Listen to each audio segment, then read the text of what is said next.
Hello mga paligid Damar Cards, another updates po tayo ngayong araw ng Friday kung saan ay eto na nga no, dahil isa sa mga pinag-uusapan ngayon dahil yung empleyado di umano ng TIP Incorporated ay nag-post no na parang nagra-run po siya at parang sinisisi niya sa TBJ if in any case na mawawalan daw ng trabaho yung 200 employee dahil sa pagpupumilit ng TBJ na makuha yung trademark. Pero yung post na po na yun ay agarang binura nitong isang empleyado. Para lubos natin maunawaan ang balitang yan, panoorin natin ang updates na ito. Red na mahigit kumulang 200 employees ng TIP Incorporated. Bakit na naman? Na-miss ka nila, Uy, Mare, ito yung chika. Na-akin na naman na saga. Alam mo naman, di ba, saan-saan tayo nakakarating. At syempre, kapag may nagchismisan, dapat medyo sumisimple ka ng ganyan. In fairness na nagchika sa'yo dyan sa timog, Kaya alam yung nagchika, ay para bang nakakamba ang 200 employees ng TIP Incorporated. Dahil nga doon sa balitang, alam mo yun, issue lumalabas, na posible nga doon na, alam mo yun, pag natapos ang kontrata, ay tapusin na rin talaga yung mismong, alam mo yun, na ugnayan ng GMA7 sa TIP Incorporated. So mawawalan sila ng work trabaho. At hindi lang din yan, Mare, dahil merong isang empleyado na talagang nga naman na kinote-quote ito empleyado siya ng TIP Incorporated na nagangalang Myla Joy Duro, na kung saan nga siya ay nag-post sa kanyang social media account na kanyang hinaing para doon sa mga taong bumabatikos sa kanila, yung regarding doon sa shutdown issue. I don't know kung may katotohanan yun, Mare, kasi minsan daw, sabi daw kasi parang nagbiro daw yata, I don't know, pero hindi natin kino-confirm dahil ito yung naringgan lang natin. Na parang minsan parang correct us if we're wrong, na nagbiro si Tito Sen na tungkol sa shutdown. Yung mga ganon. Hindi, pati si Meron po kasi isang episode, diba, na parang nandun po si attorney Enrique at kung saan parang sinabi po ni TBJ, ng Tito Sen, ni Bossing Vic Soto, Joey De Leon, na mag-shutdown na kayo. Ayan, kung napanood nyo po yun, diba? Parang tinanong nila yon, kinote nila yon. Kaya po itong isa sa mga empleyado ng TIP Incorporated ay parang naglabas siya ng sama ng loob na parang wala daw pakialam di umano ang TBJ doon sa 200 employee na mawawala ng trabaho pag nag-shutdown di umano sila. Patuloy pa natin. Si Henry Master Joey De Leon. Mag-shutdown na yung mga biro ng ganyan. Na para bang siya, bilang itong si Myla, ay para bang nag-react sa kanyang social media account na tipong nang sinabi niya na shutdown, kayo ang shutdowning ko. Ganon. Makakating mga marites na naka-screenshot yung pinost niya.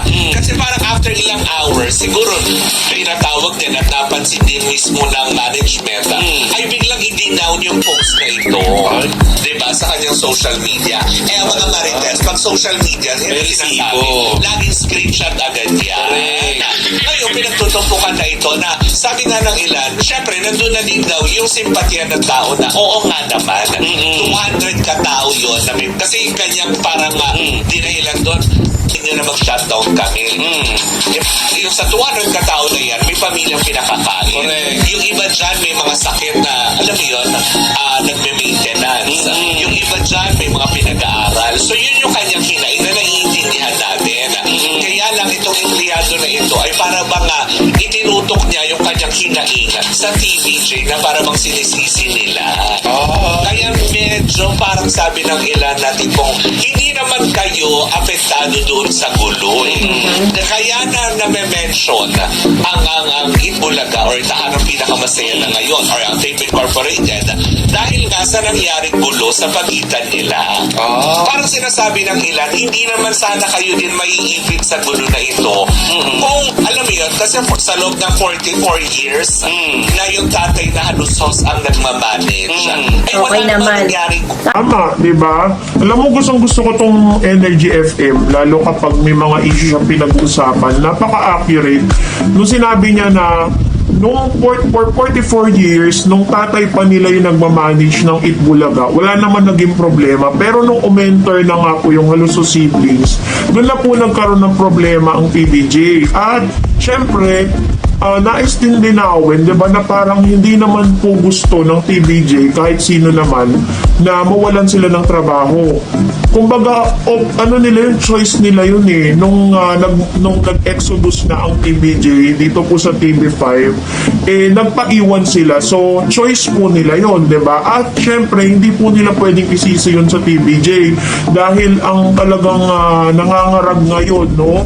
At hindi natin alam kung talagang magpapatuloy pa yung kanilang programa.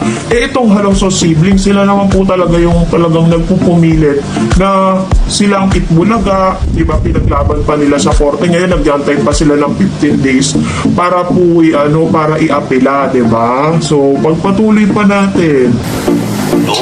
Bagkus naglumaayos kayo, iba-ibang channel ang pinuntahan nyo. Iba ng Itbulaga with Tape Incorporated, na wala naman din nangyaring gulo. Kaya Correct. lang, nung pumasok na yung bagong management, noon lang kasi medyo nagkagulo. Ang Correct. hinihiling lang pala daw ng TVJ noon ay paabutin lang ng 50 years and that's it. Marami tanong ako, hindi ba napabalita dati na may mga staff ang Tape Incorporated at Itbulaga, nung hindi pa magulo ang lahat, nung ang Itbulaga or sila dito TVJ ay pumunta ng TV5, may mga nagpaiwan na staff. Sila yung mga nagpaiwan. Kasi Kasi Tama. nagpaiwan na ngayon ay nangangalit na mawalan ng work. nangangamba na sila dahil nga syempre hindi naman din biro mare. Kahit naman na sino na sabihin mo, walang kasiguruhan. Diba na chuchubihin sila or ano. Syempre ikaw bilang empleyado, alam mo kasi na yung kontrata nyo hanggang 2024 na lang.